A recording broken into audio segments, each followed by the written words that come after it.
वैसे जरूरी तो नहीं, पर वीडियो को लाइक या डिसलाइक जरूर कर दिया करें।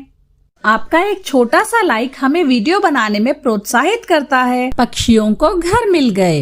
दूर किसी जंगल में बहुत सारे पक्षी रहते थे।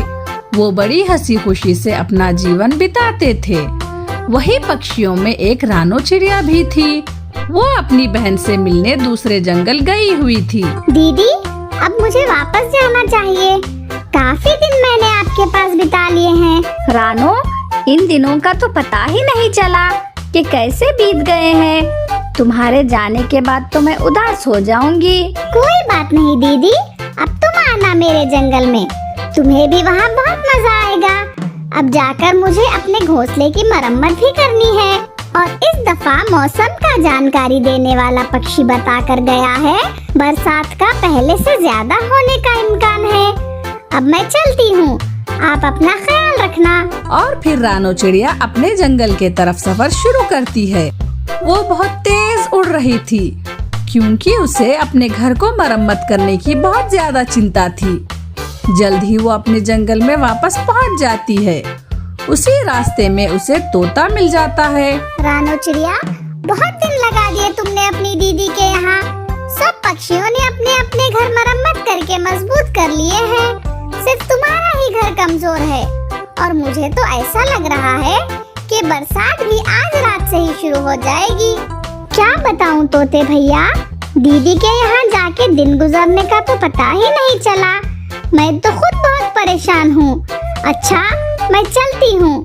मुझे मेरे घर के मरम्मत का काम भी तो शुरू करना है। और फिर रानो चिड़िया अपने घर के तरफ चली जाती है। मेरा घर तो बहुत कमजोर सा लग रहा है। मुझे सूखी लकड़ियाँ तलाश करनी होगी, ताकि उन लकड़ियों से मेरे घर को सहारा मिल सके। फिर रानो चिड़िया सूखी लकड़ियाँ ढूंढने निकल पड़ती है। वो सारा जंगल फिरती है, पर उसे सूखी लकड़ियाँ कहीं नहीं मिलती है। फिर काफी देर के बाद उसे सूखी लकड़ियों का ढेर दिखाई देता है। वो उन्हें उठाने के लिए उनके पास जाती है, तो वहाँ कालू कौवा आ जाता है। चिड़िया, ये क्या कर रही हो? तुम मेरे लकड़ियाँ क्यों चुरा रही हो? कौवे, तुम झूठ क्यों बोल रहे हो? ये लकड़ियाँ तो यहीं पड़ी थी और मैं पहले इनके पास आई थी। कमजोर चिड़िया और जुबान इतनी बड़ी। अभी मैंने अपने रिश्तेदारों को यहाँ बुला लिया तो उड़ने का रास्ता नहीं मिलेगा तुम्हें। चिड़िया बेचारी बहुत मासूम थी। वो कौवे की बातों से डर जाती है। वो ये अच्छे से जानती थी कि कालू कौवा झूठ बोल रहा है। वो लकड़ियाँ उस कौवे की नहीं थी। वो फिर भी वहाँ से चली जाती है। अब तो अंधेरा भी होने वाला था। चिड़िया ऐसे ही अपने घर लौट जाती है। सारा दिन इतना उड़ने की वजह से रानो चिड़िया बहुत थक चुकी थी। ऐसे ही रात हो जाती है और चिड़िया सो जाती है। जैसे ही रात थोड़ी गहरी होती है, आसमान पर बादल भी आ जाते हैं और थोड़ी ही देर बाद जोर जोर से गरजते हुए बादल आ जाते हैं और साथ में ही बारिश भी शुरू हो जाती है। बादल इतनी जोर से गरजते हैं कि रानो चिड़िया डर कर उठ जाती है। हाय ऊपर वाले, अब मैं क्या करूं? मुझे ऐसा लग रहा है कि मेरा घर तो बहुत जल्द टूट जाएगा, क्योंकि इतनी तेज बरसात तो मैंने पहले कभी नहीं देखी। अब मैं क्या करूं? इस समय कहाँ जाऊं? रानो चिड़िया ऐसे सोच ही रही थी कि उसका घर जोर जोर से हिलने लगता है। मुझे घर से बाहर निकल जाना चाहिए। कहीं ऐसा ना हो जाए कि घर गिर जाए और मैं घर के नीचे ही दब जाऊं। फिर रानो चिड़िया घर से बाहर निकल जाती है। रानो चिड़िया अभी घर से बाहर निकली ही थी कि उसका घर टूटकर गिर जाता है। रानो को समझ नहीं आ रहा था कि अब वो कहाँ जाए। वो वहाँ से तोते के घर जाती है और जाकर तोते के घर को दस्तक देती है, लेकिन तोता दरवाजा नहीं खोलता। उसे भी शायद पता था कि इस समय कोई पक्षी आसरा ढूंढने के लिए दरवाजे पे दस्तक दे रहा है। 2-4 बार दस्तक देने के बाद चिड़िया बुलबुल के घर जाती है, लेकिन बुलबुल भी दरवाजा नहीं खोलती है। वो पूरी रात उस पेड़ के नीचे बैठी हुई रहती है। फिर सुबह हो जाती है। सारी रात बारिश में भीगने की वजह से चिड़िया को ठंड लग जाती है। बारिश थी कि रुकने का नाम ही नहीं ले रही थी। चिड़िया वहाँ से उल्लू वैद्य जी के पास जाती है। चिड़िया, तुम्हें तो बहुत ज्यादा ठंड लग चुकी है। उल्लू वैद्य जी, मैं सारी रात बारिश में भीगती रही हूँ। इस साल मैं अपने घर की मरम्मत नहीं कर पाई थी, जिसके कारण मेरा घर टूट गया और फिर सारी रात बारिश में भीगती रह गई। चिड़िया, तुम तो बहुत अच्छी चिड़िया हो, सभी की मदद भी करती हो। फिर किसी पक्षी ने तुम्हारी मदद नहीं की?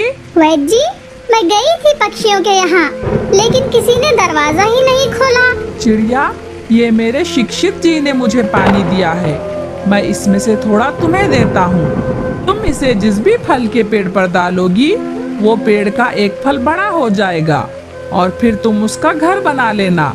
वो घर बहुत सुरक्षित होगा, कैसा भी बड़ा तूफान हो वो तुम्हारी रक्षा करेगा। आपका बहुत बहुत धन्यवाद वैद्य जी। और फिर चिड़िया वो पानी लेकर चली जाती है और चिड़िया वो पानी एक माल्टे के पेड़ पर डालती है। देखते ही देखते माल्टे का एक फल बहुत बड़ा हो जाता है। वो चिड़िया उस माल्टे को अपना घर बना लेती है। बरसात बहुत जोरों से हो रही थी। देखते ही देखते तेज बरसात के कारण सभी पक्षियों के घर टूट जाते हैं। अब तो सभी पक्षी बहुत परेशान हो जाते हैं। वो सब रानो चिड़िया के घर आते हैं। चिड़िया, हमारा घर टूट गया है, अब इतनी तेज बारिश में हम कहाँ जाएं? चिड़िया, हमारी मदद करो।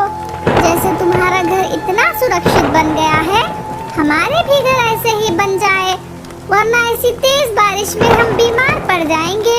चिड़िया, मेरी भी मदद कर दो। मैंने तुम्हारे साथ बहुत बुरा किया है, लेकिन तुम बहुत अच्छी हो। मुझे माफ कर दो और मेरे लिए भी ऐसा घर बनवा दो। कौवे, तुम्हें माफी मांगने की कोई जरूरत नहीं है। मैंने किसी के बारे में कोई बुराई अपने दिल में नहीं रखी। आप सब चले मेरे साथ, मैं आप सबको उल्लू वैद्य जी से वो पानी लेकर देती हूँ, जिसे पेड़ पर डालने से उस पेड़ पर घर बन जाता है। और फिर वो सब चिड़िया के साथ उल्लू वैद्य जी के पास चले जाते हैं और फिर चिड़िया के कहने पर उल्लू वैद्य जी सब पक्षियों को वो पानी दे देता है और सब पक्षी वो पानी ले जाते हैं और जाकर फलों वाले पेड़ों पर डाल देते हैं और सबके घर बन जाते हैं। और फिर वो सब बरसात के दिन उन्हीं घरों में गुजारते हैं और बरसात के बड़े मजे लेते हैं। प्यारे दोस्तों, अगर आपको ये कहानी अच्छी लगी है तो हमें कमेंट करके जरूर बताएं और इसे अपने दोस्तों के साथ शेयर करें और चैनल को भी सब्सक्राइब कर लें। धन्यवाद।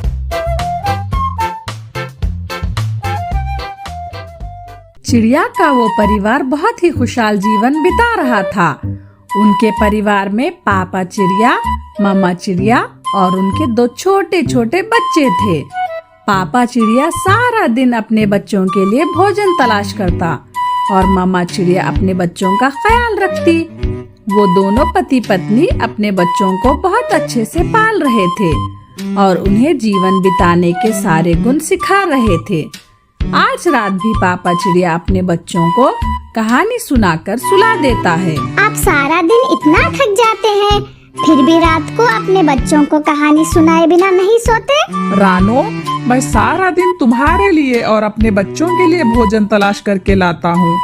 ये सच है, मैं बहुत थक जाता हूँ, लेकिन जब मैं शाम को आकर तुम्हें और अपने बच्चों को देखता हूँ तो मेरी सारी थकान उतर जाती है। तुम्हें पता है, मेरे पापा भी मुझे बहुत प्यार किया करते थे। वो भी हर रात मुझे कहानी सुनाया करते थे और अपने साथ लगाकर सोया करते थे। और मैं चाहता हूँ कि मेरे बच्चे बड़े हो जाएं और मैं जब इस दुनिया में ना रहूं तो वो भी मुझे याद किया करें, जैसे मैं अपने पापा को याद करता हूँ। आप ऐसी बातें ना किया करें, हमारा परिवार ऐसे ही हंसता खेलता रहे बस। रानो, यही प्रकृति का नियम है, जो आता है उसे लौटकर भी जाना होता है।